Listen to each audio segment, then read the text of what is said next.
വീട്ടിൽ കിടന്നുറങ്ങാൻ ആഗ്രഹമില്ലാഞ്ഞിട്ടല്ല ഒരാളും നാട് വിട്ട് പ്രവാസിയാവണത്. രാത്രി 1 മണിക്കൊക്കെ ജോലി കഴിഞ്ഞ് വന്ന് ഭക്ഷണം ഉണ്ടാക്കി കഴിച്ച് പലപ്പോഴും ഒന്നും കഴിക്കാതെ കിടക്കുമ്പോഴും ഓരോ പ്രവാസിക്കുള്ളൊരു സമാധാനം എന്താണെന്നറിയോ? അയാളെ പ്രതീക്ഷിക്കുന്ന ഭാര്യയും മക്കളൊക്കെ നാട്ടിലുണ്ടല്ലോ എന്നുള്ളൊരു വിശ്വാസം. പക്ഷേ പലപ്പോഴും അത് ഉണ്ടാവാറില്ല എന്നുള്ളതാ ഏറെ സങ്കടം. അയാൾ എന്നും വിളിക്കുന്ന സമയം പോലും പല ഭാര്യമാരും ഓർത്തു വെക്കൂല. നിങ്ങൾ വിളിച്ചത് ഞാൻ കണ്ടില്ല, ഞാൻ തിരക്കിലായിരുന്നു എന്ന് പറയുന്നവര്.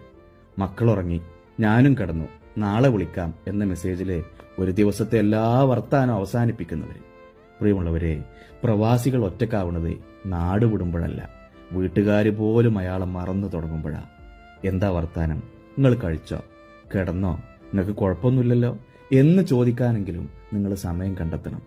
ചിക്കനും ബീഫും കഴിച്ച് കൊളസ്ട്രോൾ കൂടിയിട്ടൊന്നുമല്ല, ഓർക്കാൻ ആരുമില്ലാതെ ഒറ്റപ്പെടുമ്പോഴാ പല പ്രവാസികൾക്കും അറ്റാക്ക് ഉണ്ടാവുന്നത്.